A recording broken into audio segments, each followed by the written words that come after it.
It's your boy Zay-P, Zay-P the I am. I am that I am, as you are that you are, for we are all that we are. From the individual to the many, from the many comes the all, and the all is one.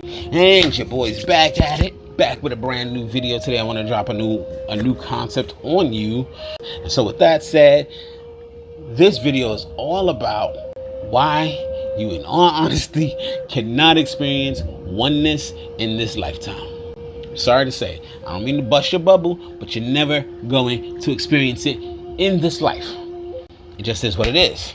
But bear with me, I will explain why you're not going to see it in this lifetime, rather why you're not going to experience it in this lifetime, and what it is that you can experience in the very here and now moment with all but a choice. So it's your first time here, be sure to hit that like, subscribe, smash for more as we build up this community. I appreciate all the following, all the love. Leave your comments below for any thoughts, feedback you have, and share out this love.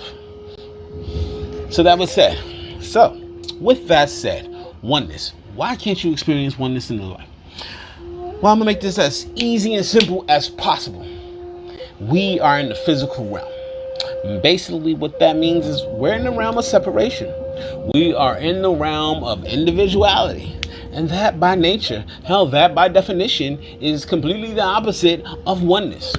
Oneness is the integration and amalgamation of all things. This is the level that we all reside on, where there is a connection between all things. This is in our most godly state, when all, in actuality, is one.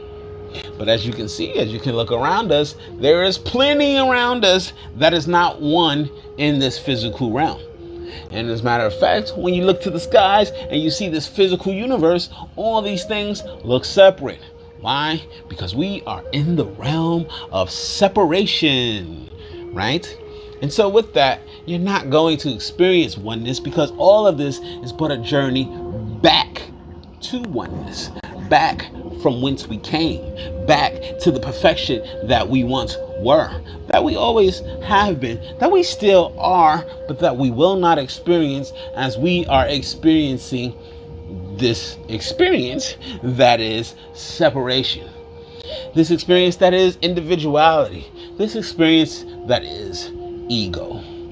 These experiences are exactly the contrasting things that prevent us from moving into oneness. Now, this is not to say we cannot experience states of bliss and harmony and unionization with the great one, right?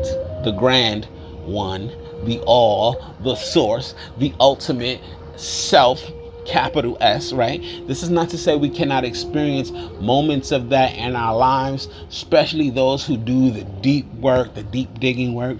But as long as we are alive in these fleshly bodies, fleshly fluids, we're never going to experience true oneness. But that being said, what we can experience in this lifetime, although it's not oneness, is truly wholeness.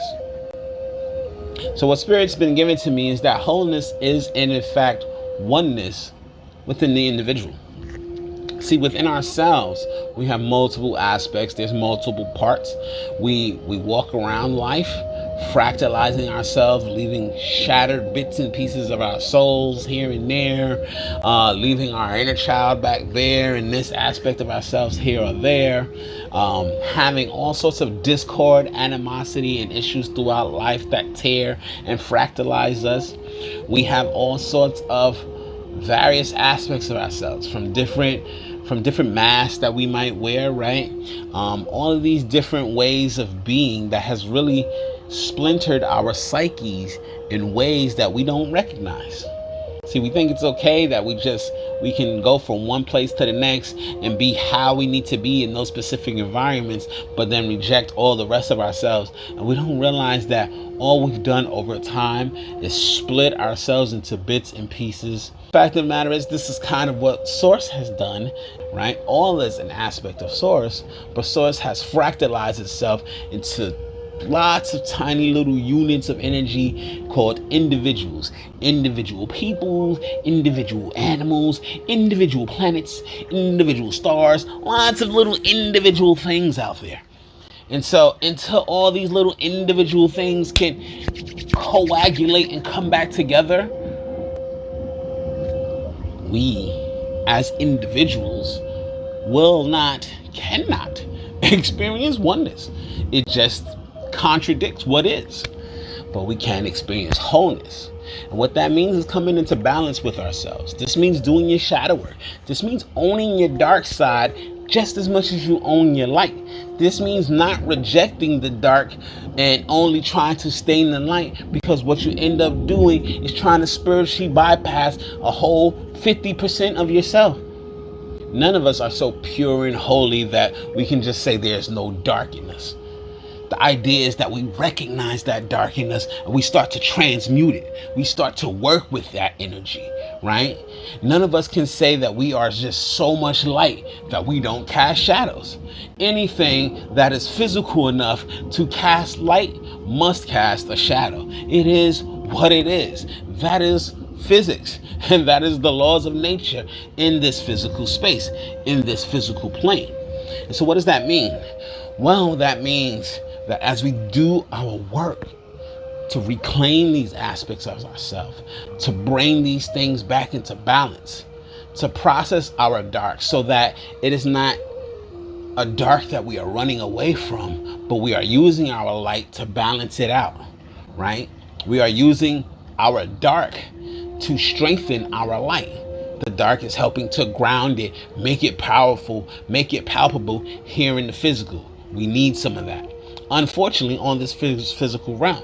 But a lot of people want to equate dark with just bad and evil and keep that over there. We're at war. And as long as you do that, you cannot recognize that aspect of yourself to purge it out of yourself. And if you're unwilling to ever purge it out of yourself, or rather to assimilate it and to transcend it, if you're unwilling to do that work, you're never going to beat that evil external thing that you're fighting for on the outside.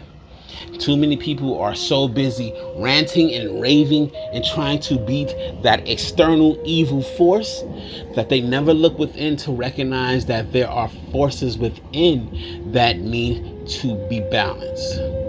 We do that by honoring and owning it all of our experience without shunning any of it.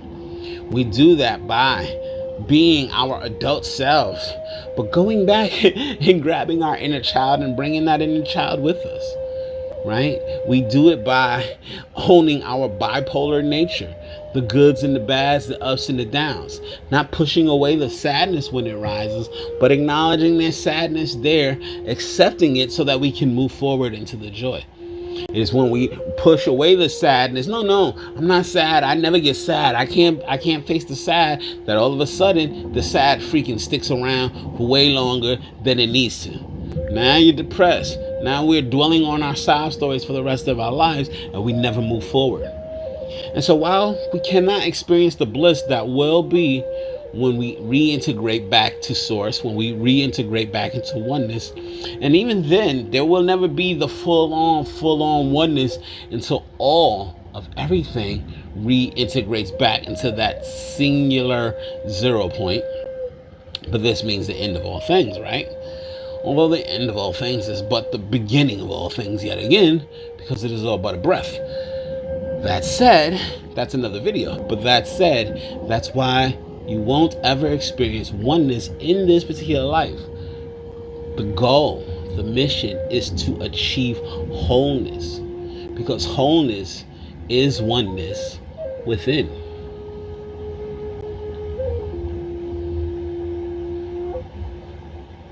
So that leaves me with this one last thought. When you think about oneness, when you think about wholeness, and you think about the statement that I said, we cannot experience oneness in this life. You can look back through some of my old videos. I once had a deep, profound channeling, maybe about 9 months ago, that I titled The Oneness. And I talked about us, the collective, being the oneness. We are one. We are the oneness. And so I do not want to make any confusion in that fact when I say we are one. We are the oneness. But understand, it is a difference between being something and experiencing something, right? So I'm Zay. It's your boy Zay-P, Zay-P to I am, right? I'm Zay. I can be Zay. That's all I can be. That's all that I am. As it is, I can never experience Zay. And try to wrap your mind around that. This is the same thing as the thought that you've never seen yourself in 3D. You've never seen yourself outside of yourself. Yes, you've seen mirrors, you know what you look like. Yes, you can use different shape mirrors and get different contours, but you don't know what you look like from a third person perspective. You don't know what it is to stand across from yourself and see yourself in 3 dimensions. Sure, you can look in the mirror, you can see yourself, but even the mirror is only 2-dimensional. You can't necessarily see how your weight or your density, how thick you look, or how fat you look, or how skinny you look. You don't experience all of that. You only see an aspect.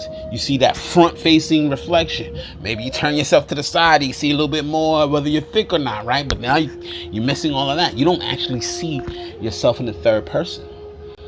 Similarly, as I don't see myself, I cannot experience Zay. I know what it is to have Zay's humor. I know what it is to crack jokes, make people laugh. But I cannot sit in a room across from Zay and know what it is to hear Zay tell a joke. I cannot know what it is to go and hug Zay and say, I love you. I can look in the mirror, I can do my mirror work and say to myself, I love you, and build up my own self-love. But that's not the same experience as being able to hug myself the way I would hug a loved one, the way I would hug my son, say I love you. I can experience my son, although I cannot be my son. I can be Zay, but I cannot experience myself. This is why we will never experience oneness in this lifetime. Because in this lifetime, in this realm of separation, we are individuals. We can only be that which we are. But as such, we can be whole in that which we are. And as we integrate all aspects of ourselves into one whole being, one whole unified aligned Zay, well then that aligned being gets to move on to the next step and starts to integrate into the oneness. I get to start to touch oneness, to have moments of bliss, to have moments of that experience, but I cannot maintain that prolonged forever experience, not by myself, not in this shell, and certainly not without the collective. I need you all to ascend. I can't get too far without anybody else. And so does all the other light workers, all the other shadow workers, all the gurus, all those who want to see humanity rise up. We cannot rise up alone. Not if we want to see humanity rise up. We can rise up individually, but we could be the examples to inspire others to rise up with us. And so with that, understand this is why you cannot experience oneness, although you are one, but you can experience wholeness. And as you become more whole, you experience more oneness. And with that, it's your boy Zay-P. I'm out.